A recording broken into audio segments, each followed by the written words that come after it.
Sir, जैसे हम सुनते हैं कि भारत में एमएसएमई का जीडीपी में योगदान 30% है और 45% से भी ज़्यादा वो एक्सपोर्ट में अपना योगदान देती है। फिर भी एमएसएमई स्ट्रगल क्यों कर रही है? इसका स्टडी आरएसएस के लेवल पे इनका हमने स्टडी किया 1-2 साल तक। फिर पता चला कि हज़ारों एसोसिएशन जो एमएसएमई के बेनिफिट के लिए या उनके सुविधा के लिए चलते हैं, उनकी अपनी अपनी आवाज़ अपनी अपनी सरकार तक पहुंचती नहीं है, या पहुंचती है तो सॉल्यूशन होता नहीं। तो जो बड़ी कंपनियां होती है, हाँ, तो बड़ी कंपनियों के पेमेंट डिले या इस टाइप की चीज़ों से एमएसएमई के ऊपर इम्पैक्ट आता है। आज के हमारे सबसे खास मेहमान या मार्गदर्शक हैं। एमएसएमई की हालत तो बिगड़ गई है और ये पोजीशन ना होवे इसलिए हमारी गवर्नमेंट ने पूरा अलर्टनेस रख के, लास्ट ईयर हमने सुना होगा कि 45B के अनुसंधान में सभी एमएसएमई को टाइम टू टाइम पेमेंट करने की कंपलसरी प्रोविज़न गवर्नमेंट ने की थी। ऐसा होना चाहिए।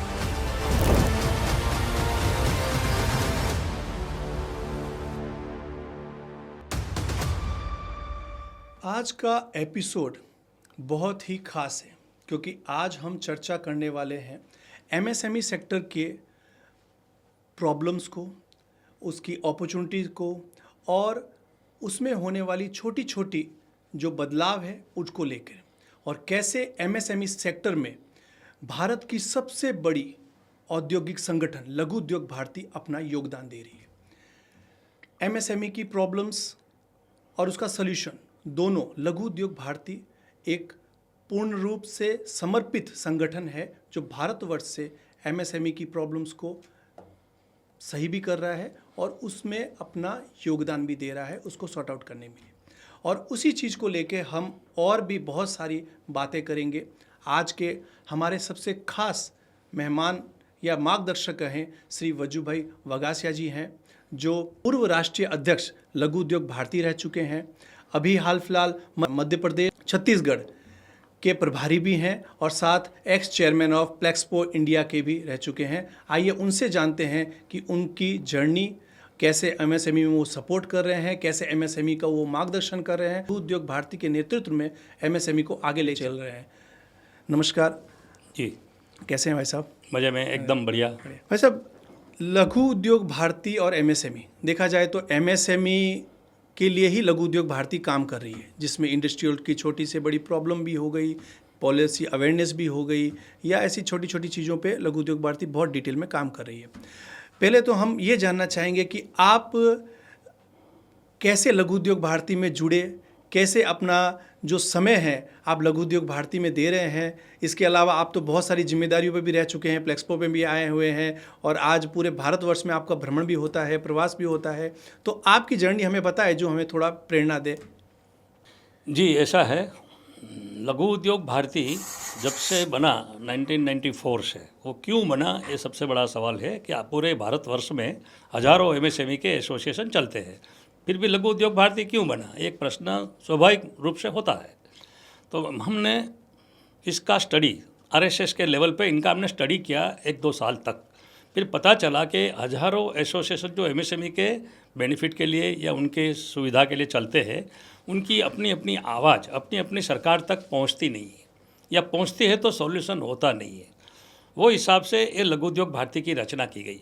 लघु उद्योग भारती की रचना सिर्फ अपने खुद के लिए, लघु उद्योग भारती के ओनली मेंबर्स है उनके लिए नहीं, समग्र एमएसएमई सेक्टर के लिए रचना हुई है। तो ये रचना 1994 में जब हुई, आनंदराव जी भिड़े जिन्होंने इनकी रचना की, वो जो आरएसएस के प्रचारक थे, उन्होंने इनकी रचना की थी और गुजरात में 94 में यहाँ स्टार्ट हुआ। तो उसी वक्त से मैं लघु उद्योग भारती से जुड़ा हूँ।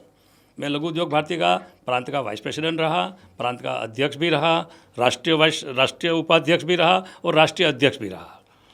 इसके पहले मैंने प्लास्टिक उद्योग में भी काफ़ी काम किया है। मैं प्लास्ट इंडिया में एज ए ट्रेजरर काम किया, गुजरात स्टेट प्लास्टिक में एज ए प्रेसिडेंट काम किया, ऐसे इंडियन प्लास्टिक इंस्टीट्यूट में ऑल इंडिया प्रेसिडेंट का भी काम किया। ये सब एमएसएमई का पूरा स्टडी करके, जैसे प्लास्टिक उद्योग 90% एमएसएमई में है, लघु उद्योग भारती को स्पेशली एमएसएमई के लिए ही काम करती है। तो ये एमएसएमई का स्टडी करते करते आज मेरे को 40-50 साल हो गया।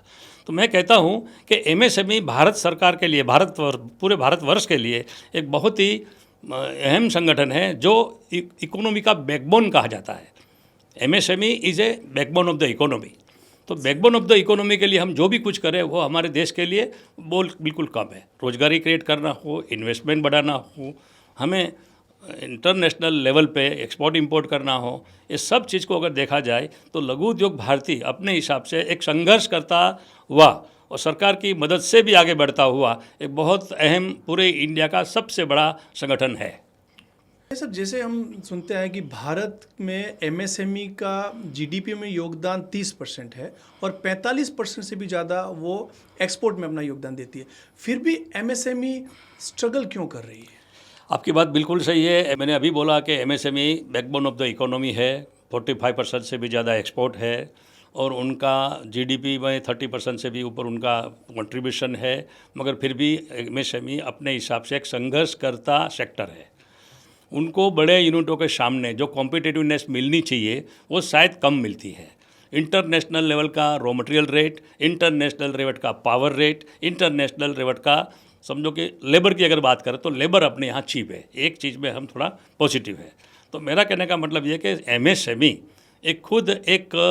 खुद की मेहनत से, खुद के संघर्ष से और सरकार की मदद से आगे बढ़ता हुआ संगठन है। हमारी उम्मीद है कि हमारी सरकार बहुत कुछ करती है और अभी भी बहुत कुछ करना होगा। और इस विषय पे अजू भाई अपने फिर लघु उद्योग भारती कैसे सपोर्ट करती है इस चीज़ों में? लघु उद्योग भारती, मैंने पहले कहा कि लघु उद्योग भारती जो हजारों एसोसिएशन एमएसएमई के चलते हैं, उनकी अपनी अपनी आवाज़, अपनी अपनी सरकार, स्टेट लेवल सरकार या सेंट्रल गवर्नमेंट तक पहुंचती नहीं है, या पहुंचती है तो सॉल्यूशन होता नहीं है। तो उसका संकलन करने के लिए, उसका समन्वय करने के लिए, उसका सॉल्यूशन करने के लिए लघु उद्योग भारती की रचना हुई है। लघु उद्योग भारती एमएसएमई का कोई भी प्रॉब्लम हो, कोई भी कठिनाई हो, उनको अच्छी तरह से स्टेट गवर्नमेंट पे और सेंट्रल गवर्नमेंट पे रखती है और उसमें हमको पूरा का पूरा सहयोग मिलता है। इतना ही नहीं, गवर्नमेंट को भी पता है कि देश का एक बहुत ही अहम संगठन है, रोजगार बहुत बड़े पैमाने पर प्रोवाइड करता है। वो हिसाब से सरकार भी हमें पूरा सहयोग करके इसका प्रॉब्लम सॉल्व करने में पूरी सहायता करती है। अच्छा, ये जैसे अभी 24-25 के रिपोर्ट के हिसाब से देखा गया कि एमएसएमई लगभग 5 से 8 साल के अंदर बंद हो जाती है, क्या ये सही है? ऐसा कोई फिक्स साल तो हम नहीं कह सकते हैं, मगर एमएसएमई गवर्नमेंट के हिसाब से 35-40% लगभग क्लोज कंडीशन में है। वो इसीलिए है कि उनकी कॉम्पिटिटिवनेस बड़े उद्योग के सामने बनती नहीं है। पहले क्या था, एमएसएमई के अंदर 2000 आइटम रिजर्व थी, 2000 आइटम रिजर्व थी, जो आइटमें बड़ा उद्योग बना नहीं सकता था। जब से 91 से जब नरसिंह राव की गवर्नमेंट आई तो जो अपना रिफॉर्म हुआ, जैसे प्राइवेटाइजेशन, ग्लोबलाइजेशन जो हुआ, उस समय में ये जो 2000 रिजर्व आइटम थी वो धीरे धीरे सरकार ने कम कर दिया। वो कम करने से क्या हुआ कि सेम आइटम बड़े उद्योग भी बनाने लगे, तो डेफिनेटली उनकी कॉम्पिटिटिवनेस ख़त्म होती है अथवा कम होती है।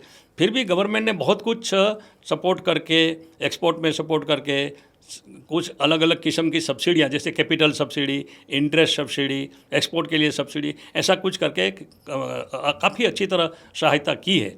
फिर भी अभी कॉम्पिटिटिव जितना होना चाहिए उतना अभी कॉम्पिटिटिव एमएसएमई बन नहीं पाया है। इसलिए कुछ उद्योग 8-10 साल में बंद होते हैं, या तो कॉम्पिटिटिव नहीं बनने की वजह से फिजिबल नहीं रहते हैं। मगर बंद होने का दूसरा कारण ये भी हो सकता है कि पार्टनरशिप में कभी डिस्प्यूट होता है, फाइनेंस एडिक्वेटली टाइमली नहीं मिलता है, लेबर का प्रॉब्लम भी होता है। ये सब कारण की वजह से भी कभी कभी एमएसएमई बंद होता है। इसमें गवर्नमेंट का इतना इन्वॉल्वमेंट नहीं रहता है, बंद होने के पीछे व्यक्तिगत कारण भी होने के चांसेस हैं? ऐसा नहीं है, गवर्नमेंट ने भी जो बंद होता है उनको सर्वाइव करने के लिए, उसको सपोर्ट करने के लिए सीक यूनिट पॉलिसी लाई है। सीक यूनिट पॉलिसी, जो यूनिट गवर्नमेंट के अंदर कई राज्यों में ये पॉलिसी आई है, हमारे गुजरात में भी आई थी, बिहार में भी आई थी। ये पॉलिसी में क्या होता है, कुछ क्राइटेरिया बनाया है। अगर वो क्राइटेरिया के अंदर अगर वो एमएसएमई आ गया तो it will be consider as a sick unit. जब वो सीक यूनिट डिक्लेयर होता है तो उनका इंटरेस्ट वेव होता है, उसका जो पेनल्टीज वेव होती है, एक्स्ट्रा इंटरेस्ट जो होता है, इंटरेस्ट जो होता है वो वेव होता है। ऐसा कुछ सिंप्लीफिकेशन करके वो अच्छी तरह से वो एग्जिट कर सके या तो रिवाइव कर सके, ऐसी मदद गवर्नमेंट ने की है और आज भी हो रही है। अच्छा, जो भाई ये भी सुनने आया जैसे कि 32 जैसे रिपोर्ट के हिसाब से हम लोग ये आंकड़ों में भी देखते हैं कि एमएसएमई कम से कम 32 करोड़ लोगों को रोजगार प्रदान करती है, फिर भी उसको प्राइवेटी सेक्टर क्यों नहीं माना जाता है? ऐसा है, टोटल भारत में एमएसएमई 5.5 करोड़ है, 5.5 करोड़ है। अगर आप 10 का भी पकड़ लो तो आप 10 का भी पकड़ लोगे तो भी ये बहुत बड़े बड़े पैमाने पर रोज़गार तो प्रोवाइड करता ही है। मगर रोज़गार प्रोवाइड करने के साथ साथ उनकी जो कॉम्पिटिटिवनेस है वो नहीं बनती है, इसलिए एमएसएमई थोड़ा संघर्ष कर रहा है। अगर कॉम्पिटिटिवनेस बन जाती है, सपोज आज एमएसएमई को कोई पर्टिकुलरली प्लास्टिक की बात करें तो उसको 10 टन अगर रॉ मटेरियल लेना है तो उसकी प्राइस अलग होती है। अगर मुझे 100 टन लेना है तो उसकी प्राइस अलग होती है। मुझे 200 टन लेना है तो उसकी प्राइस और कम होती है। तो बड़े लोगों के सामने छोटे यूनिट की कॉम्पिटिटिवनेस बनती नहीं है और वो हिसाब से वो कंपटीशन नहीं कर पाते हैं। यही उनकी सबसे बड़ी तकलीफ है। अपने यहाँ क्लस्टर डेवलपमेंट होना चाहिए, अपने यहाँ जॉइंटली परचेज होना चाहिए, अपने यहाँ जॉइंटली एक्सपोर्ट होना चाहिए, अपने यहाँ जॉइंटली सेलिंग एंड परचेज होना चाहिए, जॉइंटली मैनेजमेंट भी होना चाहिए, तो ही अपनी कॉस्ट हम कम कर सकते हैं। अगर कॉस्ट कम करे बगैर कॉम्पिटिटिव हम बन नहीं सकते हैं, और कॉम्पिटिटिव बने बगैर हम मार्केट में व्यापार नहीं कर सकते हैं। कई लोगों ने ऐसा किया है, कई छोटे छोटे यूनिट 4-5-6 लोग इकट्ठे होकर परचेज करते हैं, इकट्ठे होकर सेल करते हैं, इकट्ठे होकर मैनेजमेंट भी करते हैं, तो उनकी सर्वाइवल काफ़ी अच्छी हुई है। ये हो सकता है। तो जो बड़ी कंपनियां होती है, हाँ, तो बड़ी कंपनियों के पेमेंट डिले या इस टाइप की चीज़ों से एमएसएमई के ऊपर इम्पैक्ट आता है? डेफिनेटली बड़ी कंपनी जब छोटी कंपनी का गुड्स परचेज करती है और फिर टाइमली अगर पेमेंट नहीं करती है तो एमएसएमई वायबल नहीं रहता है। जैसे वो 45B नाम की जो अपनी क्लोज है, 45B के क्लोज में ऐसा है कि 45 डेज़ के अंदर बड़ी कंपनी को छोटी कंपनी को पेमेंट कर देना चाहिए। फिर भी बहुत सी बड़ी कंपनियां 3-3, 4-4, 5-5, 6-6 महीने तक पेमेंट नहीं करती है, तो डेफिनेटली एमएसएमई की हालत तो बिगड़ गई है। और ये पोजीशन ना होवे इसलिए हमारी गवर्नमेंट ने पूरा अलर्टनेस रख के, लास्ट ईयर हमने सुना होगा कि 45B के अनुसंधान में सभी एमएसएमई को टाइम टू टाइम पेमेंट करने की कंपलसरी प्रोविज़न गवर्नमेंट ने की थी। ऐसा होना चाहिए। तो मतलब उनका जो एमएसएमई का जो बड़ा दर्द है वो प्रॉफिट नहीं है, कैश फ्लो है। कैश फ्लो है, राइट। देखा जाए तो कैश फ्लो ही है। ठीक है।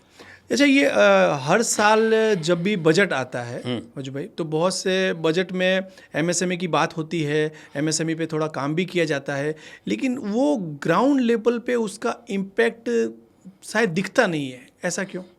ऐसा है कि गवर्नमेंट के अंदर गवर्नमेंट हमेशा स्लो वर्क होता है। जैसे प्राइवेट में फास्ट होता है, गवर्नमेंट में स्लो होता है। गवर्नमेंट जो, जैसे मैं मानता हूँ, एमडीए नाम की एक पॉलिसी है, MDA market development assistant. Exhibition में जब कोई भी एमएसएमई पार्टिसिपेट करता है तो उसको एमडीए स्कीम के अंडर में बेनिफिट मिलता है। आप अगर फॉरेन 4-5 आदमी मिलके एमएसएमई वाले फॉरेन जाते हो, कहीं भी बाहर के कंट्री में जाते हो, तो वो भी आपके बिजनेस के लिए जाते हो। तो जब when you are going for a business तो आपको गवर्नमेंट सब्सिडी देती है लिटरेचर ले जाने के लिए, आपको वहाँ ट्रैवलिंग करने के लिए, एकोमोडेशन के लिए, आपको सभी जगह वहाँ सब्सिडी प्रोवाइड करती है। मगर वो सब्सिडी सबको मिलती है ऐसा मैं नहीं मानता हूँ। बहुत से लोग हमारे पास कंप्लेंट करते हैं कि हमें नहीं मिली है, हमें नहीं मिली है। हमने बोला भाई पॉलिसी है, फिर क्या नहीं मिली है? नहीं, हमारे तक नहीं पहुँची है, हमारा नंबर ही नहीं लगा है, क्या पता। तो मेरे को लगता है कि गवर्नमेंट की इंटेंशन तो अच्छी है, गवर्नमेंट के निचले लेवल से ये सब्सिडी की अमलवारी जो है वो पूरी तरह से नहीं होती है, ऐसा मुझे लगता है। अच्छा, तो ये कारण ये भी हो सकता है कि जैसे बजट की पॉलिसीज़ के अवेयरनेस एक छोटे उद्योगपति को या एमएसएमई सेक्टर जो होल्डर जो बिजनेसमैन होते हैं उन तक पहुंचती नहीं होगी, और अगर मान लीजिए कि अगर नहीं पहुंचती है तो अपने लघु उद्योग भारती ऐसा कुछ करती है जिससे कि उन तक ये सब चीज़ें पहुँचे? बिल्कुल सही बात है। एमएसएमई के इंडिविजुअल यूनिट तक ये पॉलिसी की पूरी डिटेलिंग इन्फॉर्मेशन पहुंचती नहीं है, ये बात बिल्कुल सही है। मगर हर एमएसएमई वालों के पास अपने चार्टर अकाउंटेंट होते हैं, अपने एडवाइज़र्स होते हैं, अपने जीएसटी वाले भी होते हैं, उनके थ्रू भी तो पहुंचनी चाहिए, उनके थ्रू पहुंचती है। फिर भी कई बार ऐसा होता है कि एमएसएमई की ओर से सुनने को मिलता है कि ये पॉलिसी है फिर भी मुझे ये नहीं मिला है। एज़ फॉर एग्जांपल एक सीजीसीएफटी एक स्कीम है, क्रेडिट गारंटी स्कीम है। क्रेडिट गारंटी स्कीम में 2 करोड़ तक विदाउट एनी कोलेटरल लोन मिलती थी। आज 4-5 करोड़ तक, 5 करोड़ तक मिलती है। मगर मैंने बैंकों से तलाश किया तो कोई भी बैंक जितना देना चाहिए उतने पैमाने पर क्रेडिट गारंटी स्कीम में लोन देती नहीं है। तो ये सबसे बड़ा एक अवरोध है, एक चैलेंज है कि गवर्नमेंट की पॉलिसी है, गवर्नमेंट की इंटेंशन है, फिर भी बैंकें नहीं दे रही है। अफसर लोग भी कुछ चीज़ नहीं दे रहे हैं। अथवा दे रहे हैं तो सबको नहीं दे रहे हैं, ये एक पॉइंट है। इसको गवर्नमेंट को थोड़ा देखना चाहिए। और गवर्नमेंट तो हमेशा एमएसएमई के बारे में ऑलवेज पॉजिटिव थिंकिंग उनका, कि एमएसएमई हमारा इकोनॉमी का बैकबोन है, हमारी रोजगारी ज़्यादा प्रोवाइड करती है, तो उनको सपोर्ट देने से स्वदेशी का भाव बढ़ता है, आत्मनिर्भर का भाव बढ़ता है। तो एक वो हिसाब से गवर्नमेंट सपोर्ट करती है, मगर नीचे लेवल पे कहीं ना कहीं अमलवारी में कमी है, ऐसा मैं मानता हूँ। तो इसमें फिर अपनी लघु उद्योग भारती इस चीज़ में कैसे योगदान देती है सर? हाँ, लघु उद्योग भारती का काम है जो निचले लेवल पे जो अमलवारी नहीं होती है, उसका अमलवारी करने का काम ही अगर लघु उद्योग भारती अगर रियल सेंस में करती है तो इंडिया का सबसे बड़ा ऑर्गेनाइजेशन है। जब लघु उद्योग भारती के नाम से हम डिपार्टमेंट में जाते हैं तो डेफिनेटली हमें पूरा सहयोग मिलता है। और लघु उद्योग भारती के थ्रू जितने भी लोग गए हैं उनका आज तक का मेरा अनुभव है, उनको पॉजिटिव रिस्पॉन्स मिला ही है और मिलता रहेगा। तो इसका मतलब पॉलिसी अच्छी है लेकिन उसका इम्प्लीमेंट जो है हाँ, वो वीक है, वो आपके वीक हिसाब से। है, राइट, एग्जैक्टली। और अवेयरनेस का जो, जैसे मान लीजिए कि कोई पॉलिसी आई, उसमें कुछ चेंजेस हुआ या किसी को कोई कष्ट है, तो Laghu Udyog Bharti as a bridge की तरह काम करती है कि वो गवर्नमेंट की चीज़ों को एमएसएमई सेक्टर तक पहुंचाती है। कभी कभी ऐसा होता है जीतू जी कि पॉलिसी अभी कंटिन्यू है। एक एग्जांपल देता हूँ, राजकोट में भी वाइब्रेंट गुजरात हुआ था। वहाँ गवर्नमेंट ने एमएसएमई की पॉलिसी डिक्लेयर करने वाली थी, मगर पॉलिसी डिक्लेयर ही नहीं किया और किसी को पता भी नहीं था कि डिक्लेयर नहीं करेंगे। डिक्लेयर नहीं करने से लघु उद्योग भारती का पूरा जो उत्साह जो होता है, उसका जो एक एम्बिशन जो होता है, वो पूरा एक डिस्टर्ब होता है। क्यों डिक्लेयर नहीं किया, क्यों डिक्लेयर नहीं किया।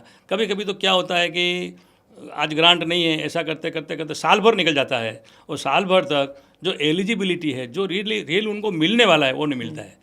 और कभी कभी तो क्या होता है कि वो लोग पर्सनल बुलाने की कोशिश करते हैं और पर्सनल जाने की तो अभी सिस्टम ही नहीं है, सब ऑनलाइन सिस्टम चलती है। जब पर्सनल जाता है तो कोई ना कोई कारण सर उसकी फाइल रिजेक्ट कर देते हैं। ये रिजेक्ट करने का क्या कारण है, ये अगर हमारे लघु उद्योग भारती को भी अगर इन्फॉर्म कर देवे तो हम उसको फॉलोअप करके सही कर देंगे। ऐसा होना चाहिए। सरकार कर रही है, निचले लेवल पे ये होना चाहिए, ये सरकार की कोशिश है कि ये होगा। और लघु उद्योग भारती इसके अंदर थोड़ी अवेयरनेस लेके आती है। हाँ, यस। सब ये 31 लाख करोड़ क्रेडिट होने के बावजूद एमएसएमई को अभी भी लोन लेने में मुश्किलें होती हैं।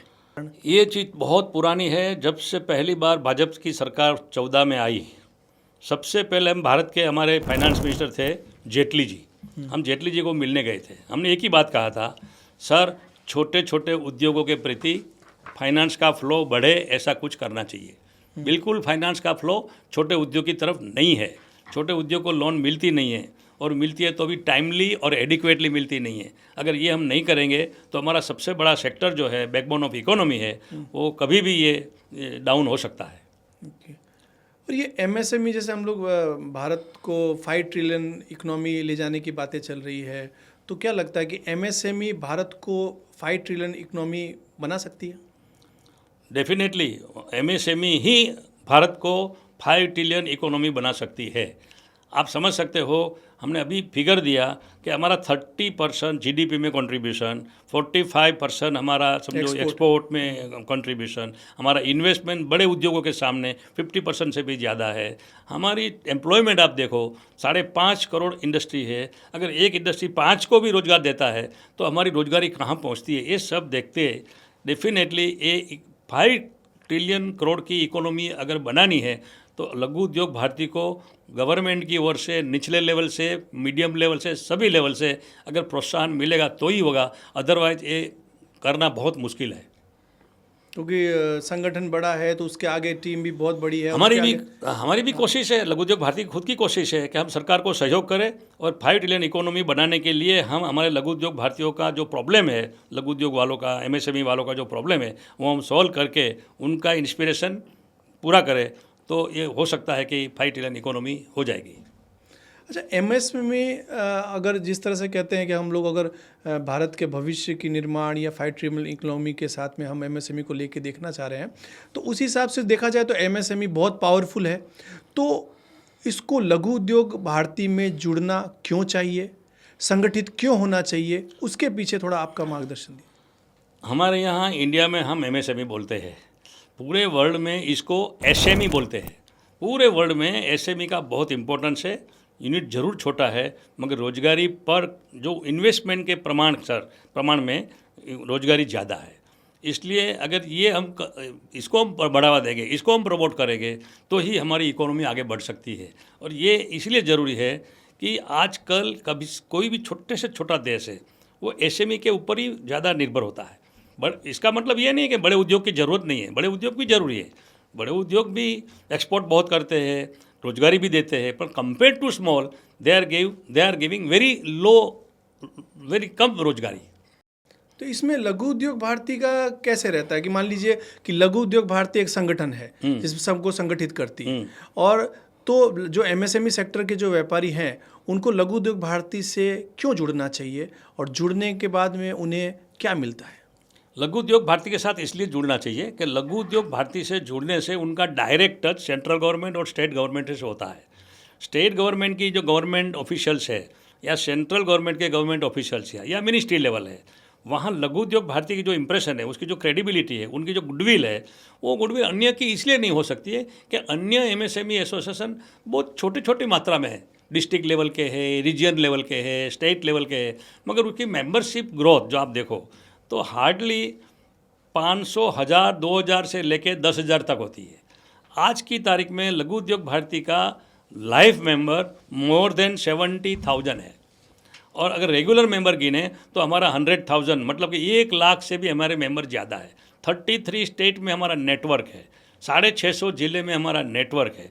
इसलिए हम चाहे तो लघु उद्योग भारती के थ्रू हम इस इकोनॉमी को बहुत अच्छी तरह बढ़ावा दे सकते हैं। प्रॉब्लम सॉल्व करने में हम ही अच्छा रोल प्ले कर सकते हैं। हम अन्य एसोसिएशन के साथ भी सहयोग करते हैं। अन्य एसोसिएशन हमारे कॉम्पिटिटर नहीं है, हम कॉम्पिटिटर मानते भी नहीं हैं। उनके प्रॉब्लम अगर हमारे पास आ जाते हैं तो हम भी इनको सेंट्रल गवर्नमेंट पे, स्टेट गवर्नमेंट पे प्रेजेंट करते हैं और उनको सॉल्व करने की पूरी कोशिश करते हैं। मैं मानता हूँ कि सभी एसोसिएशन से, सभी एमएसएमई से लघु उद्योग भारती में ज्वाइन करना चाहिए। लघु उद्योग भारती को और बड़ा बनाना चाहिए। संगठन से ही शक्ति आती है। संगठन को अगर मजबूत करेंगे तो ही अपनी शक्ति बढ़ेगी, तो ही अपनी ताकत बढ़ेगी। तो मतलब लघु उद्योग भारती एक तरह से नेटवर्किंग प्लेटफॉर्म तो है ही, साथ में प्रॉब्लम सॉल्विंग हाँ वो भी है, दोनों चीज़ें दोनों चीज़ें। ठीक है। तो इसमें जुड़ने की जैसे कि प्रक्रिया क्या है? एक तो जुड़ने की प्रक्रिया जीतू जी ऐसी है कि हमारा ऑनलाइन अगर आप हमारे वेबसाइट खोलोगे तो हमारा फॉर्म आपको मिल जाएगा। उस फॉर्म के अंदर आपका पूरा एड्रेस दे दो, आपका जीएसटी नंबर दे दो, आपकी जो भी डिटेल्स अंदर डिमांड किया है वो दे दो, और आप ऑनलाइन मेंबर भी बन सकते हो। आप फिजिकल फॉर्म अगर आपको आपके स्टेट में जहाँ भी लघु उद्योग भारती की ऑफिस है या तो आपके नज़दीक में जो भी हमारी कोई इकाई चलती है वो इकाई के थ्रू आपको फॉर्म मिल जाता है। आप मेंबरशिप कर सकते हो, और मेंबरशिप के पहले आप आपका जो प्रॉब्लम है वो भी आप रख सकते हो हमारी कोई भी इकाई में। इकाई इसके लिए ज़रूर कोशिश करेगी, ऐसा मैं मानता हूँ। अच्छा, ये तो प्रॉब्लम सॉल्विंग की बात हो गई। अब जैसे लघु उद्योग भारती अपने बिजनेस की प्रॉब्लम को सॉल्व कर रही है जैसे कि आपने कहा, अब वो बिजनेस की ग्रोथ में क्या सपोर्ट करती है? बिजनेस की ग्रोथ के लिए गवर्नमेंट को मैं सजेस्ट करूँगा कि लघु उद्योग भारती को हर किस्म का रॉ मटेरियल कॉम्पिटिटिव रेट मतलब इंटरनेशनल रेट पे मिले, और उनका जो इंटरेस्ट रेट है वो भी कॉम्पिटिटिव रेट माने इंटरनेशनल लेवल का अगर रेट हो सकता है तो ये कोशिश करनी चाहिए। तीसरा है लेबर कॉस्ट तो हमारी थोड़ी कम है, कंपेयर टू अदर कंट्रीज हमारी कम है, इसलिए इसमें तो हम थोड़े पॉजिटिव है। जैसे कि फ्रेट सब्सिडी होती है, जैसे कि दूसरे बहुत से जैसे होता है हम कुछ इंपोर्ट करते हैं तो सामने हमको एक्सपोर्ट करना पड़ता है, उसमें भी इंसेंटिव देते हैं। इंसेंटिव जितना हम बढ़ाएंगे उतना हम कॉम्पिटिटिव बनेंगे। अगर हम कॉम्पिटिटिव बनेंगे तो हमारा ग्रोथ जरूर होगा। कॉम्पिटिटिव बनने से ही ग्रोथ होता है। नहीं तो ग्रोथ में ये तो चीज़ हो गई कि चलिए मान लीजिए कि हम कॉम्पिटिटिव हुए या फिर इस चीज़ जिस तरह से आपने बताया उस तरह से ग्रोथ होता है। बाकी और क्या बेनिफिट्स हैं कि लघु उद्योग भारती में जुड़ने से एक नेटवर्किंग से बिजनेस कैसे बढ़ सकता है, या फिर ऐसा कुछ है लघु उद्योग भारती? बिल्कुल सही बात, बिल्कुल। मैं जैसे कि अभी वॉर चल रहा है, अमेरिका, इजराइल और ईरान का वॉर चल रहा है। इसके पहले यूक्रेन का वॉर चल रहा था। ये वॉर की वजह से आज की तारीख में जैसे मैं प्लास्टिक की बात करूं या पॉलिएस्टर की बात करूं तो अन्य रॉ मटेरियल की बात करूं तो बहुत से रॉ मटेरियल बहुत महंगे हो गई है। इसके लिए गवर्नमेंट को एक ही चीज़ करनी चाहिए, मेरा सुझाव है कि जितने भी प्लास्टिक के रॉ मटेरियल बनाने वाली कंपनियां हैं उस कंपनियों को 25% कोटा ओनली फॉर MSME रख देना चाहिए। अदरवाइज़ क्या होता है, बड़े बड़े लोगों को तो मटेरियल मिल जाता है, छोटे लोगों को मटेरियल मिलता नहीं है। 25% का कोटा फिक्स करो और 25% की प्राइस भी कंट्रोल करो, तो मुझे लगता है कि MSME को बहुत अच्छा सपोर्ट मिलेगा। तो ये एक दूसरे से, जैसे मान लीजिए कि आपने कहा कि भारतवर्ष में 70,000 से ज़्यादा लाइव मेंबर्स इसके अंदर जुड़े हुए हैं, हाँ। तो वो एक दूसरे से भी कनेक्टेड हो जाते हैं। जैसे मान लीजिए कि अगर गुजरात का कोई व्यापारी है और अगर कोई दिल्ली का व्यापारी है, तो एक दूसरे से कनेक्ट होते हैं। वो इसमें कैसे होता है ये लघु हाँ उद्योग हाँ हाँ, भारती में? जरूर होते हैं। हमने लघु उद्योग भारती ने लिप नाम का एक पोर्टल बनाया, LEAP। ओके। ये हमारा जो लिप पोर्टल है वो B2B एंड B2C का पोर्टल है। आप लिप में जुड़ जाओ, सिंपली आपको एक गूगल में एक फॉर्म है, लिप का एक फॉर्म भर दो, लघु उद्योग भारती की साइट निकालो, गूगल में से हमारा फॉर्म निकलेगा, वो फॉर्म भरो, इसमें आप लिप में जुड़ जाओ। लिप में जुड़ने से आपकी कोई भी प्रोडक्ट हो उसको डिस्प्ले कर दो, ऑनलाइन उसको लोड कर दो। आपको कोई चीज़ परचेज करनी हो तो भी मिल जाएगी, आपको कोई चीज़ बेचनी हो तो भी हो सकता है। इसमें दोनों साइड से B2B एंड B2C का हमारा सबसे बड़ा प्लेटफॉर्म हमारा है। ये इसमें हमारा बिजनेस हो सकता है। अच्छा, तो ये मतलब एक दूसरे को, मतलब उद्योगपतियों को जोड़ भी रही है, जोड़ एक भी तरह रही से, है, मतलब जोड़ भी रही है। नेटवर्किंग बना दिया, हाँ। एक तरह से पॉलिसी में सपोर्ट भी कर रही है, और एक तरह से हम लोग साथ में जोड़ रही है व्यापार करने के लिए। हाँ हाँ अच्छा, जब हम इससे थोड़ा और आगे चलते हैं कि जब हम किसी अदर कंट्री को कंपेयर करते हैं, कि मान लीजिए जैसे चाइना हो गया, वियतनाम हो गया, इसको हम कंपेयर करते हैं, उसको और आज हमारे भारतवर्ष के MSME सेक्टर को कंपेयर करते हैं, तो हम खुद को कहाँ देखते हैं? बहुत अच्छा सवाल है जीतू जी। जब से 91 से चाइना ओपन हुआ, चाइना से इंपोर्ट इजी हुआ, एक्सपोर्ट इजी हुआ, पूरे दुनिया के लिए एक्सपोर्ट इंपोर्ट इजी हुआ, उसी दिन से मैं कहता हूँ चाइना ये कोई भगवान नहीं है। चाइना में जो प्रोडक्शन जो सिस्टम से चलता है, जिस तरह से चलता है, ऐसे हमें करना पड़ेगा। वहाँ क्लस्टर बेस्ड डेवलपमेंट है, एक ही किस्म की चीज़ एक ही एरिया में बनती है। हमारे यहाँ क्लस्टर सिस्टम उसी वक्त नहीं थी, अभी थोड़ा थोड़ा कुछ क्लस्टर शुरू हो गया है। जैसे हमारे यहाँ सालों से राजकोट में इंजीनियरिंग क्लस्टर था, जैसे जामनगर में ब्रास पार्ट्स का क्लस्टर था, जैसे टेक्सटाइल का क्लस्टर सूरत में था। इस तरह के अगर क्लस्टर हम डेवलप करेंगे तो डेफिनेटली इसके अंदर बहुत सुधार होता है। चाइना के अंदर मैक्सिमम प्रोडक्शन बाय 1 यूनिट है और हमारे यहाँ maximum production by maximum unit है, इसलिए हर यूनिट की प्रोडक्शन कॉस्ट ज़्यादा आती है। अगर यही प्रोडक्शन सभी यूनिट मिलके अगर करेंगे तो ये कॉस्ट बहुत कम होती है। जॉइंटली परचेज, मैंने पहले कहा कि जॉइंटली परचेज, अगर 10 यूनिट का common raw material jointly purchase किया जाए तो कम से कम 4-5% का फ़र्क पड़ता है। इसी तरह से सेल में भी अगर जॉइंटली सेल किया जाए, जॉइंटली ब्रांड नेम में किया जाए तो भी बहुत फ़र्क पड़ता है। एक एग्जाम्पल देता हूँ, जब चाइना ओपन हुआ तो हमारे जामनगर में ब्रास पार्ट्स बनता है, तो ब्रास पार्ट्स के अंदर जो स्टॉपर्स वगैरह आते हैं कंस्ट्रक्शन के लिए, जो अपने डोर के अंदर स्टॉपर्स आती है, और दूसरा अपना वो क्या बोलते हैं, मजागरे आते हैं। अब जो डोर क्लोज करते हैं वो मजागरे आते हैं, हाँ, इंचिश आते हैं। वो हमारा भाव था 110 रुपया, चाइना का इंपोर्ट हुआ वो 80 रुपये में बिक रहा था। लघु उद्योग भारती ने जामनगर में मीटिंग बुलाई और हमने कहा कि 110 वाला 80 क्या 70 हो सकता है। हमने मीटिंग में इतना ही कहा कि आप कितने लोग ये बनाते हो, तो उन्होंने कहा हम 25 लोग बनाते हैं। तो 25 लोग के अंदर 25 आदमी परचेज करने के लिए बम्बई जाते हैं। 25 आदमी की टिकट लगती है। अगर 25 की जगह एक ही आदमी जाएगा तो एक ही टिकट लगेगी। अगर 25 का माल एक साथ में खरीदा जाएगा तो डिस्काउंट मिलेगा। तो हमने देखा कि जो रॉ मटेरियल 90 रुपये किलो था, वो वहाँ से 85 में 5 रुपया डिस्काउंट से जॉइंटली परचेज किया। लघु उद्योग भारती ने खुद ने करवाया। 5 रुपया मतलब 100 टन के पीछे 5 लाख रुपया हुआ। ये 25 उद्योग 25 टन यूज़ करते थे तो 625 टन हुआ। तो 625 टन का अगर आप 100 टन का 5 लाख पकड़ो तो 30 लाख रुपये का बेनिफिट एक ही डील में हुआ। तो कॉस्ट कितनी कम गई। और वहाँ 25 लोगों को जाना था, यहाँ एक जने गए। हाँ, एक जगह। ऐसा ही मैंने कहा कि सेल्स के लिए भी 25 आदमी नहीं जाएंगे, एक ही आदमी जाएगा। मैनेजमेंट में अकाउंटेंसी जो है उसमें 25 कंपनी का अकाउंट 4 आदमी लिखेंगे, 25 आदमी नहीं लिखेंगे। तो वहाँ भी कॉस्ट कम हुआ, ट्रैवलिंग कॉस्ट कम हुआ, बहुत सा कॉस्ट कम हुआ। उसके बाद जब दुबई से फ़ोन आया कि आपका प्राइस क्या है, तो इन्होंने बोला कि हमारा प्राइस तो उसका 80 था ना, तो हमारे लोगों ने बोला हमारा 1 रुपया कम है। तो बोले अरे आपकी कैपेसिटी क्या है, तो क्या हमारी कैपेसिटी तो 1 मिलियन है, 10 लाख पीस। अब जामनगर में एक भी कंपनी 5 लाख पीस नहीं बनाती है, 1 लाख पीस नहीं बनाती है, वो सीधा बोले कि मैं 10 लाख बनाता हूँ। उन्होंने 25 की अमाउंट एक साथ बोल दी। एक साथ कि मेरी कैपेसिटी 10 लाख की है। तो दुबई वाले ने सोचा, अरे जामनगर में इतनी बड़ी कैपेसिटी कैसे आ गई, इतनी बड़ी कैपेसिटी कैसे आ गई। जब मालूम पड़ा कि jointly purchase, jointly selling, jointly management करने से कॉस्ट बहुत कम होती है और हम कॉम्पिटिटिव बन सकते हैं, हम भी चाइना बन सकते हैं, ये बात आई।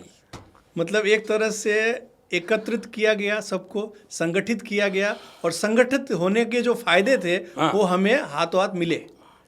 मैं एक दूसरी बात बोलता हूँ, शर्ट वाली। मेरे ख्याल से शर्ट का बिजनेस तो आप जानते होंगे। हमारा एक गुजराती और एक मारवाड़ी भाई चेन्नई में, उसकी कंपनी का नाम है मिस्टर रणजीत भाई है और एक मिस्टर मारवाड़ी का नाम मैं भूल गया हूँ। वो जैसे यहाँ हमारी अरविंद मिल है, ऐसे चेन्नई में उनका ब्रांड नेम बहुत बड़ा है, बहुत बड़ा ब्रांड नेम है। अच्छा। वो 1 लाख शर्ट पर डे बनाता है और 1 लाख शर्ट पर डे वो अमेरिका डिस्पैच करता है। ब्रांड नेम अमेरिका में लगता है, पोलो या कोई भी एक ब्रांड लग जाती है। जो शर्ट यहाँ से 100 रुपये में डिस्पैच होता है, वो वहाँ 500 रुपये में तो खाली फक्त सुपर होलसेलर को मिलता है, सुपर होलसेलर को, जो 1 मिलियन 2 मिलियन शर्ट खरीदता है। बाकी वालों को तो वो शर्ट 700 में मिलता है। इतना फ़र्क है, इतना फ़र्क है। ये इसको बोलते हैं क्लस्टर, इसको बोलते हैं मास प्रोडक्शन, इसको बोलते हैं होलसेल बिजनेस। ऐसा है, तो होलसेल में बिजनेस करना चाहिए। तो मतलब देखा जाए तो कंप्लायंस और ग्रोथ के बीच में जो अगर फंस जाते हैं, हाँ, उनके लिए लघु उद्योग भारती एक बहुत अच्छा प्लेटफॉर्म है आपके हिसाब से। बहुत। हाँ। कॉस्ट कटिंग में जाना पड़ेगा, चाइना बनने के लिए कॉस्ट कटिंग में जाना पड़ेगा। कॉस्ट कटिंग के लिए जो भी करना पड़े वो करना पड़ेगा। यस। अच्छा, और अजय भाई, ऐसी कौन सी एक्टिविटी है जो इंडस्ट्रियल जोन को लघु उद्योग भारती जोड़ती है, अट्रैक्ट करती है, जो इंडस्ट्रियल जोन को लघु उद्योग भारती जोड़ती है? हाँ, लघु उद्योग भारती इंडस्ट्रियल जोनों को जोड़ती भी है या फिर संगठित भी करती है, और ऐसी एक्टिविटी जिससे उनका ग्रोथ भी होता हो, ऐसी कौन सी एक्टिविटी लघु उद्योग भारती करती है? लघु उद्योग भारती का जो नेटवर्क सिस्टम है, जितने भी इंडस्ट्रियल एरिया है उतनी हमारी कमेटियाँ हैं, उसको हम इकाई बोलते हैं। वो इकाई का काम एक ही है कि इकाई एक छोटे एरिया में होती है, हर वीक में उनकी मीटिंग होनी चाहिए, हर महीने उसकी मीटिंग होनी चाहिए, एवरी 2 मंथ कोई ना कोई सेलिब्रेशन होना चाहिए। जैसे कि हमारे 6 कार्यक्रम है, हमारे अलग अलग विश्वकर्मा जयंती होता है, स्नेह मिलन होता है, पारिवारिक मिलन होता है, गवर्नमेंट के साथ प्रॉब्लम डिस्कस करने का मीटिंग होता है। ये सब हम जो पूरे साल भर में जो करते हैं, इसलिए इंडस्ट्री वाले, MSME वाले एक दूसरे के नज़दीक में आते हैं। नज़दीक में आने से एक दूसरे की कॉस्ट कैसे कम हो, एक दूसरे को एक सहायता मिलती है, एक दूसरे को हेल्प मिलती है। जैसे हमारा लिप है, लिप में जोड़ने का प्रोत्साहन मिलता है, लिप में जोड़ने से मार्केटिंग बढ़ता है, लिप में जोड़ने से उसका परचेज बढ़ता है, परचेज कॉम्पिटिटिव होता है, सेलिंग भी उसका कॉम्पिटिटिव, मतलब कि अपने कॉम्पिटिटर को आउट करके वो सेल कर सकते हैं, ऐसी पोजीशन होती है। ये इस तरह से हम लघु उद्योग भारती इंडस्ट्रियल क्लस्टरों को जोड़ती है, इंडस्ट्रियल एस्टेटों को जोड़ती है।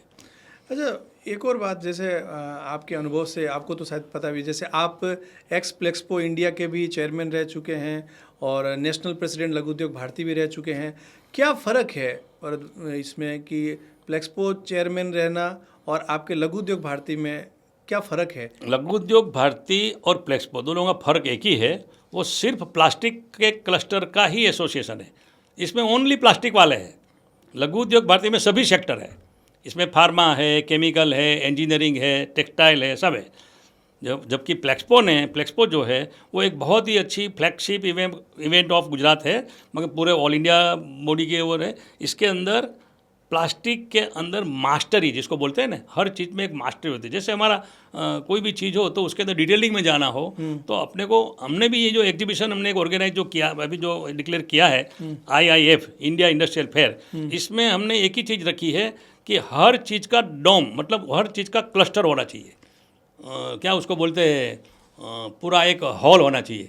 जैसे प्लास्टिक का हॉल, फार्मा का हॉल, ऐसे टेक्सटाइल का हॉल, प्रोडक्ट वाइज सेक्शन होना चाहिए। उस प्रोडक्ट के अंदर भी, जैसे प्लास्टिक के अंदर प्लास्टिक का हॉल है तो उसके अंदर plastics in agriculture, plastics in aerospace, plastics in construction, plastics in health care, ऐसा डिटेलिंग में हम जाते हैं। तो इसलिए मास्टरी, मतलब डिटेलिंग होने की वजह से ये हमारा प्लेक्सपो ज़्यादा सक्सेसफुल है और बहुत पूरे भारतवर्ष से, बाहर से भी कई लोग इसको विजिट करते हैं।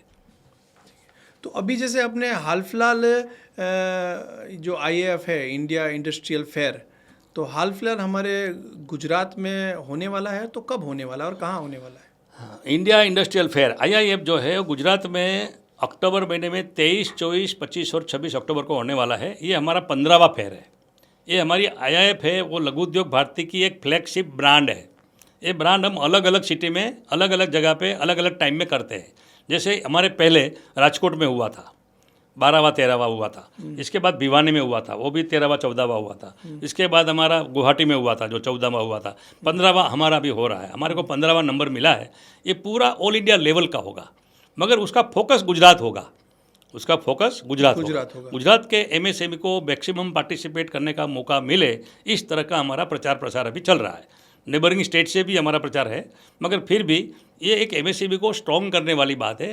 Exhibition is a thing which can boost your marketing, which can give you goodwill to your marketing, which can give you credibility to your marketing, which can expand your business.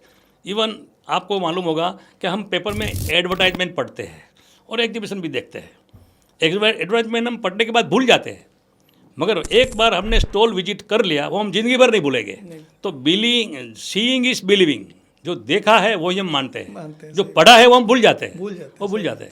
तो इसीलिए exhibition में participate करना चाहिए। Participate करने से ही हमारा growth होता है। एक एग्जांपल देता हूँ मैं। एक ही प्रोडक्ट वाले 3 लोग हैं, एक ही प्रोडक्ट वाले हैं। 2 लोग ऐसे हैं जो पार्टिसिपेट हमेशा करते हैं, एक आदमी ऐसा है जो कभी पार्टिसिपेट करता ही नहीं है। आपकी 10 साल की उसकी ग्रोथ देखो तो जो पार्टिसिपेट करता है वो कहीं का कहीं पहुंच गया होगा, और जो नहीं करता है वो वहीं का वहीं बैठा होगा। तो participation is a growth for the marketing, growth for the our own growth, our own earning, our own turnover, our own everything. And good for brand visibility. Yeah. तो ये अपने जैसे आप बता रहे हैं, तो अपने कितने उद्योगपति यहाँ पे साथ में होने वाले हैं? हमारा जो टारगेट है इंडिया इंडस्ट्रियल फेयर के लिए, कम से कम हमारा टारगेट है 500 कंपनी को हम इनवाइट करेंगे। 500 कंपनी यहाँ पार्टिसिपेट करेगी और 500 कंपनी का हम अच्छी तरह डिस्प्ले करेंगे। उसके लिए हम पूरा विजिटर प्रमोशन करेंगे।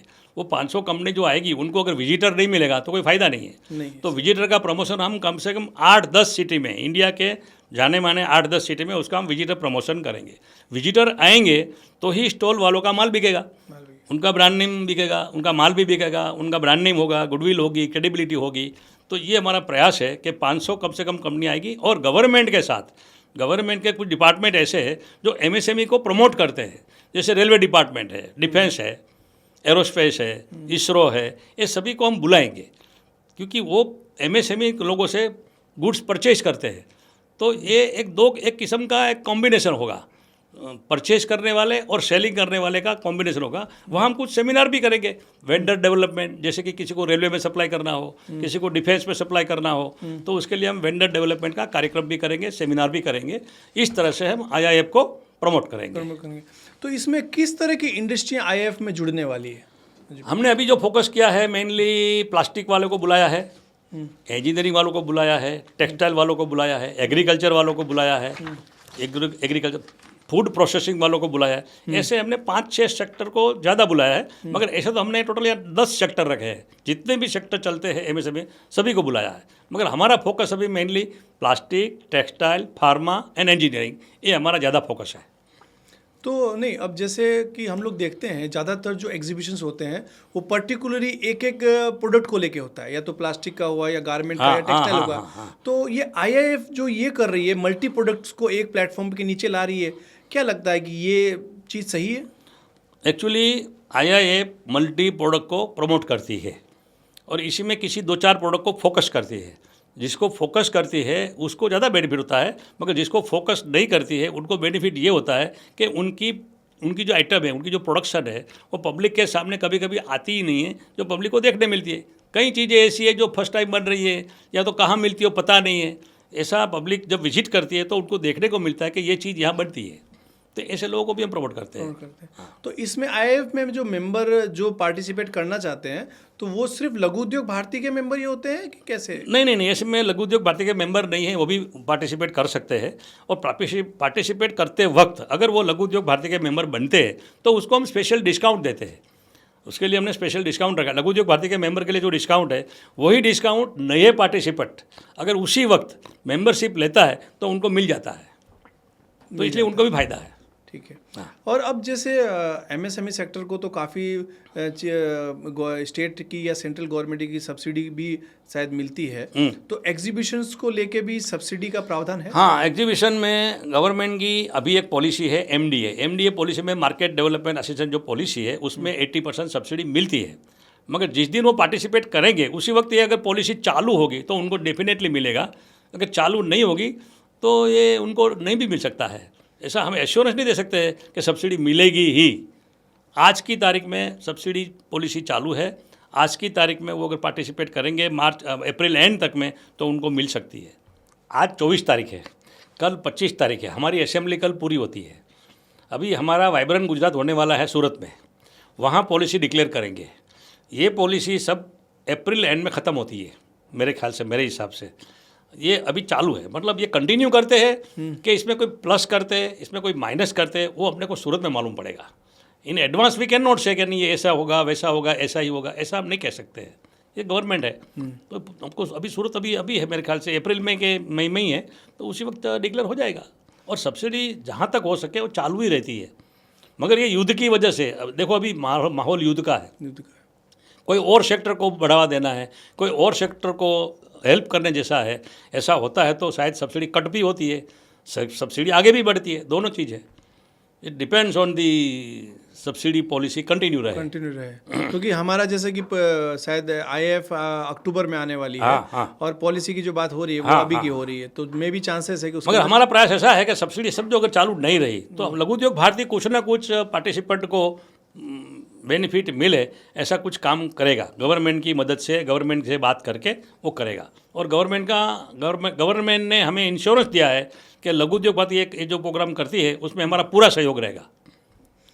तो लघु उद्योग भारती की एक्टिविटी में जैसे हमने शुरू से बात की कि भाई हमने नेटवर्किंग बनाया, प्रॉब्लम सुना और उसको सॉल्यूशन लाए, फिर एक दूसरे के साथ में लीप के माध्यम से उनका बिजनेस बढ़ाया, उसके बाद में हम लोग एग्जीबिशन ऐसे करके उनकी ब्रांड विजिबिलिटी बढ़ाते हैं। तो ओवरऑल लघु उद्योग भारती इस तरह के सारी एक्टिविटियां करती है। तो आपका अनुभव तो बहुत पुराना है इस चीज़ में, आप तो शायद शुरुआत से इसमें जुड़े हुए हैं और एक तरह से संस्थापक के रूप में। तो आपको क्या लगता है कि लघु उद्योग भारती भारत को किस जगह देखती है एज ए एमएसएमई के रूप में? देखो, आज की तारीख में लघु उद्योग भारती का total production, total export, total रोजगारी, टोटल इन्वेस्टमेंट सब देखा जाए तो 5 ट्रिलियन इकोनॉमी बनने के लिए गवर्नमेंट को भी पता है कि Laghu Udyog Bharati is the only remedy to go up to the 5 trillion economy. इसलिए गवर्नमेंट का खुद का, जैसे कि जब से ये ट्रम्प की सरकार आई अमेरिका में, उन्होंने जो 50% हमारे पर जो टैरिफ डाल दिया, तो उसी वक्त हमारी सरकार ने अनाउंसमेंट किया कि हमें स्वदेशी बनना होगा, हमें आत्मनिर्भर बनना होगा और हमें स्वावलंबी बनना होगा।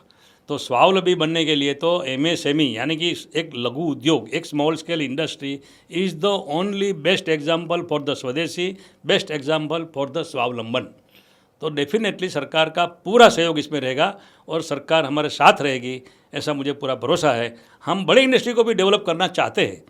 बड़ी इंडस्ट्री भी अपने अपने हिसाब से ज़रूरी है, अपने देश के विकास के लिए ज़रूरी है, प्रोडक्शन के लिए ज़रूरी है, ये सब ज़रूरी है। मगर मेरे को लगता है कि day by day government of India MSME को मैक्सिमम हेल्प करेगी, ऐसा मुझे पूरा विश्वास है।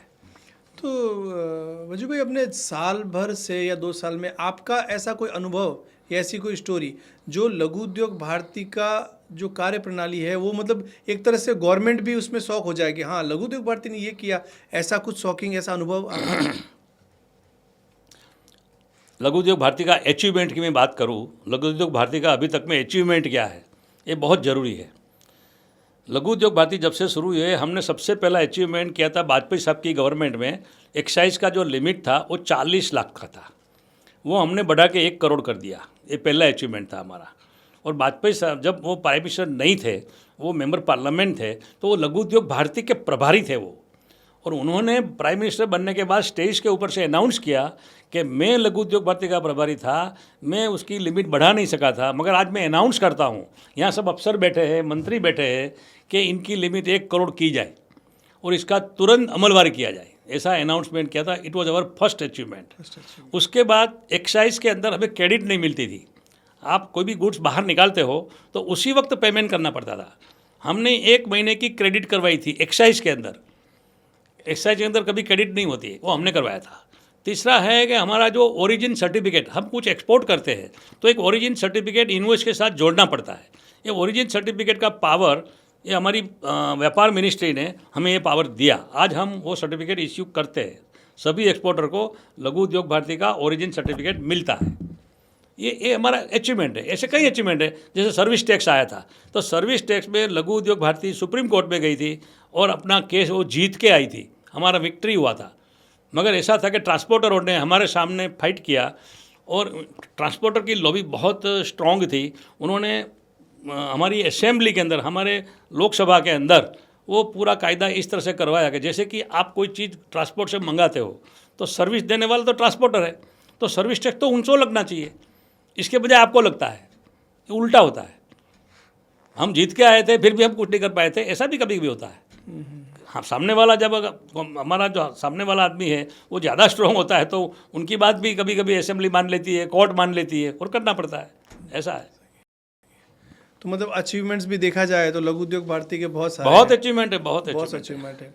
और ऐसे अपने जो रोजगार उत्पन्न करने के लिए लघु उद्योग भारती कुछ करती है, अवेयरनेस ऐसा कुछ? वो तो देखो ऐसा है, कोई भी लघु उद्योग है, लघु उद्योग भारती का मेंबर है या नहीं, कोई भी लघु उद्योग है, वो 1 करोड़ रुपये में 50 मिनिमम रोजगारी देता है, 50। मगर बड़ा उद्योग 1 लाख करोड़ का उद्योग 1 लाख आदमी को रोजगारी नहीं देता है। 1 करोड़ में 1 आदमी नहीं है। नहीं। इसका मतलब ये नहीं कि बड़ा उद्योग नहीं चाहिए, बड़ा उद्योग चाहिए, देश के लिए चाहिए। मगर हमारी रोजगारी 1 करोड़ में 50 है तो हमारी 100 करोड़ में कितनी होगी, समझ लो। वो हिसाब से रोजगारी बढ़ती है। तो रोजगार के लिए तो Laghu Udyog Bharati is the only remedy, is the only solution for rozgar development. और आज हमारा इलेक्शन में सबसे बड़ा प्रॉब्लम क्या है? रोजगारी एंड महंगाई, ये 2 चीज़ें। गुजरात के अभी जैसे 26-27 का जो बजट आया था, हाँ, उसमें भी एमएसएमई को लेके काफ़ी मतलब कहते आशाजनक बहुत सी चीज़ें भी दी गई थी। उसमें सबसे अच्छी चीज़ क्या लगी? देखो उन्होंने सबसे अच्छी चीज़ तो ये दिया कि सबसे पहले तो उन्होंने पहले सेंट्रल गवर्नमेंट ने हमारा जीएसटी कुछ कम किया, ये आपने सुना होगा। जीएसटी कम करने के बाद कई स्मॉल स्केल इंडस्ट्रीज़ को सेल बढ़ाने में बहुत अच्छी मतलब सहायता मिली। इसी तरह से हमारी गवर्नमेंट ने, जब गुजरात गवर्नमेंट ने अपना बजट जो दिया, उस बजट के अंदर हमारे बजट के पहले हमारा पावर में जो 125 मिनिमम 125 हॉर्स पावर था मिनिमम, वो 150 कर दिया। It is a big relief to the MSME. हमारे पावर मिनिस्टर कन्हूभाई देसाई ने जो 125 अपना लो टेंशन में लिमिट थी, वो लो टेंशन की लिमिट बढ़ा के 150 कर दी। ये फ़ायदा कर दिया। तीसरी बात है, हर चीज़ में जीएसटी वाले जो अफसर है कभी भी रेड डालते थे, कभी भी वो इंक्वायरी कर लेते थे, कभी भी परेशान कर लेते थे। उसके अंदर भी कंट्रोल कर दिया कि जहाँ तक कुछ चीज़ उसके पास ना आवे वहाँ तक वो इंडस्ट्री विजिट नहीं करेगा, सीधा इंडस्ट्री में चला नहीं जाएगा। इस तरह से उन्होंने बहुत कुछ कंट्रोल कर दिया। तीसरा है सब्सिडी।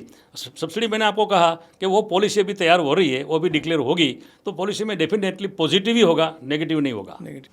अच्छा, इस तरह से जैसे छोटी बड़ी चीज़ें से मतलब ऐसे देखा जाए तो बहुत सारी चीज़ें हैं कि लघु उद्योग भारती जिस तरह का संगठन है और जिस तरह के कार्य कर रहे हैं उसमें तो लिस्ट बहुत लंबी है कोई भी चीज़ करने का।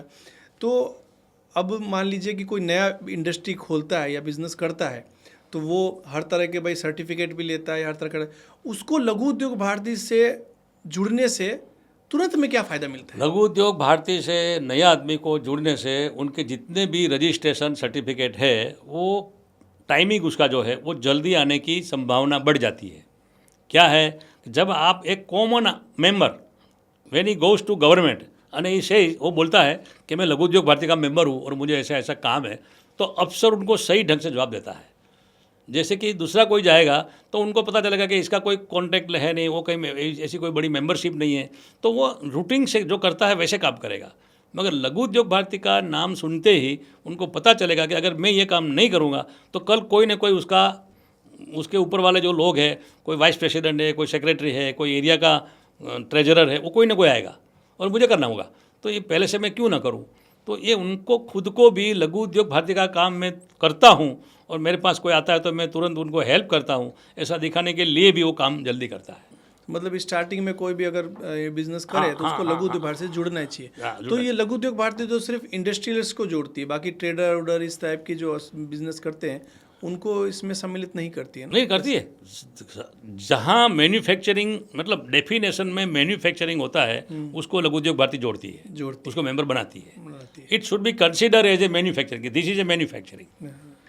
तो जैसे आपने तो बहुत सारी डिटेल बताई जो भाई, कि आपका संदेश क्या रहेगा कि भाई जो इंडस्ट्री लगाते हैं और एमएसएमई सेक्टर में आते हैं या छोटे उद्योग हैं तो उनको एक तो अपने बिजनेस स्टार्ट करने के साथ में लघु भारती से जुड़ना और उसके बाद में आगे बढ़ने के लिए आपके तरफ से क्या संदेश रहेगा? मेरा संदेश ये रहेगा कि लघु उद्योग भारती, लघु उद्योग स्टार्ट करने के पहले या लघु उद्योग भारती में, लघु उद्योग में जुड़ने से पहले आप जो भी चीज़ बनाना चाहते हो या जो भी चीज़ का काम करना चाहते हो उसका एक सर्वे करना चाहिए। सर्वे ये होना चाहिए कि भाई ये मैं चीज़ जो ये बनाना चाहता हूँ इसकी मार्केट में डिमांड क्या है, इसके बनाने वाले कितने हैं, उसका एक छोटा सर्वे रिपोर्ट तो बनना ही चाहिए। और ख़ुद को मार्केट में जाके चीज़ को परचेज करके वही चीज़ बेचने की कोशिश करनी चाहिए। अगर आपको बेचने की प्रैक्टिस हो जाती है only then you can go for a manufacturing. अगर आप बेचने गए, आपको मालूम पड़ा कि ये चीज़ तो मैं बनाऊंगा तो मुझे कुछ मिलने वाला नहीं है, मालूम पड़ जाएगा तुरंत। अगर बेचने में मुझे 12 रुपया मिलता है, मैं ख़रीदता हूँ 10 रुपये में, अगर मैं समझो बनाने जाऊँगा तो मेरे को तो 10 से ऊपर मेरी कॉस्ट ही 10.5 तो आती है। ऐसा ना हो जाए, ऐसा ना हो जाए, इसलिए सम सर्वे इज़ रिक्वायर्ड। अगर कोई प्रोफेशनल एजेंसी के थ्रू भी सर्वे करा लो तो आपको पता चलेगा डिमांड सप्लाई गैप है कि नहीं। जहाँ डिमांड सप्लाई गैप नहीं है वो चीज़ में नहीं पड़ने का। लघु उद्योग में हज़ारों आइटम है, कुछ आइटम में टेक्निकल है, वहाँ तो प्रॉब्लम इतना ज़्यादा नहीं होगा, मगर कुछ आइटम में कॉमोडिटी है। तो कॉमोडिटी आइटम में कंपटीशन बहुत होता है और बड़े लोग भी बनाने वाले होते हैं। तो ऐसे केस में आपको सर्वे करना जरूरी है। सर्वे करने के आप ट्रेडिंग चालू करो पहले, ट्रेडिंग के बाद you go in A manufacturing. अगर ट्रेडिंग में आपको फ़ायदा मिलता है कि नहीं ये बराबर है, मैं मैन्युफैक्चरिंग में जाऊँ तो मुझे खाली 4% ज़्यादा मिलेगा, तो 4% के लिए मुझे ये रिस्क में नहीं जाना है तो नहीं जाने का। जो आप ट्रेडिंग करते हो वो भी स्मॉल स्केल की आइटम है, वो भी स्मॉल स्केल को ही बढ़ावा देती है, तो why should you go in A production. अगर आपको प्रोडक्शन में ज़्यादा फ़ायदा नहीं मिलता है तो नहीं जाना चाहिए, फ़ायदा मिलता है तो जाने। मगर प्रोडक्शन में फ़ायदा मिलेगा इसीलिए कि 4-5 आदमी मिल के अगर जॉइंट में प्रोडक्शन करोगे तो डेफिनेटली आप मैदान मारोगे, ये बात पक्की है। और उसमें जो लघु उद्योग भारती का योगदान रहेगा वो बॉटम से लेके ऊपर तक सब तरह से है। उसका जहाँ जहाँ रजिस्ट्रेशन कराना है वहाँ लघु उद्योग भारती उनको हेल्प करेगी, वहाँ लेटर देगी, रिकमेंड करेगी, उसके लिए रिकमेंड करेगी। इसका फ़ायदा होता ही है।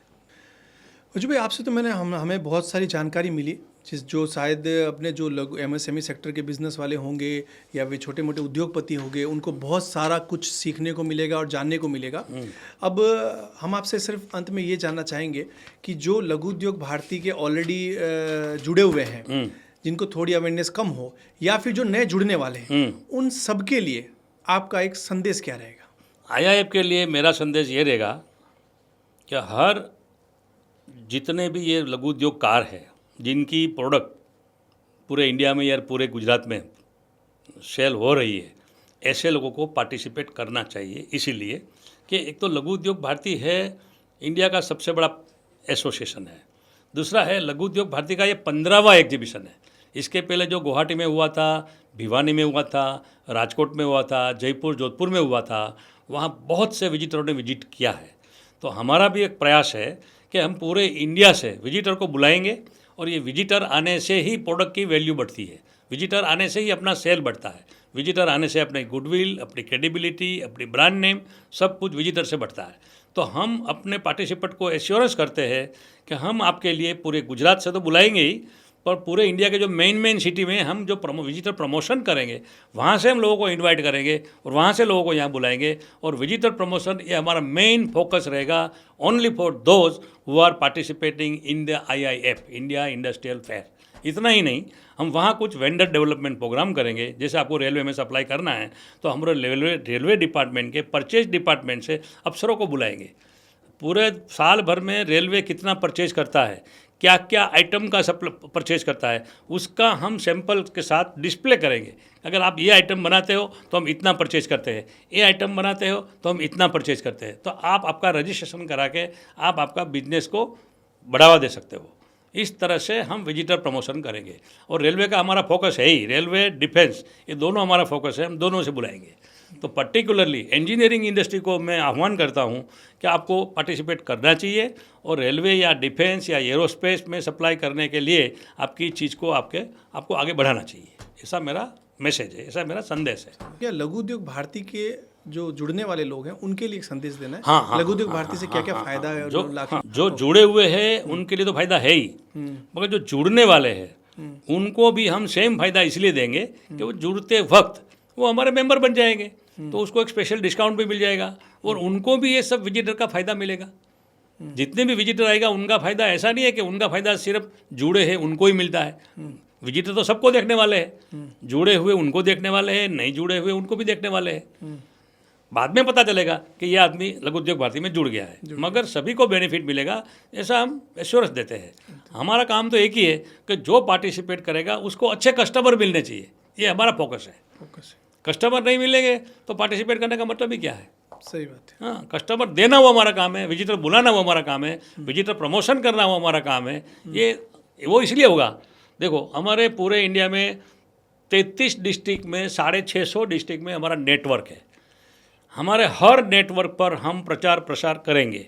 हम प्रचार प्रसार करेंगे तो डेफिनेटली विजिटर आएंगे। अप्रोक्सीमेटली हमारी विजिटर की जो अप्रोक्सीमेटली जो हमारी जो उम्मीद है वो कम से कम 4 दिन में पर डे 50,000 विजिटर कम से कम आएंगे, ऐसा हमारा उम्मीद है। 2 लाख से ज़्यादा 2 लाख से ज़्यादा विजिटर आएंगे, विजिटर्स आने वाले हैं। डेफिनेटली। ठीक है। और 500 से प्लस अपने स्टॉल्स होंगे होंगे जिसमें मल्टी सेक्टर एक ही प्लेटफॉर्म के अंदर रहेगा। हाँ, यस। ठीक। लघु उद्योग भारती ने इंडिया इंडस्ट्रियल फेयर अक्टूबर 23, 24, 25, 26, 2026 को डिक्लेयर किया है। ये IIF जो है, इंडिया इंडस्ट्रियल फेयर जो है, वो फ्लैगशिप इवेंट ऑफ लघु उद्योग भारती है। ये 15वां शो है, 15वां। इसके पहले इंडिया के बड़े बड़े सिटी में हो चुका है, जैसे जयपुर में, जोधपुर में, भिवानी में, गुवाहाटी में, इवन इन राजकोट में कई जगह ये शो हो चुका है। ये 15वां शो अहमदाबाद में हमने डिक्लेयर किया है।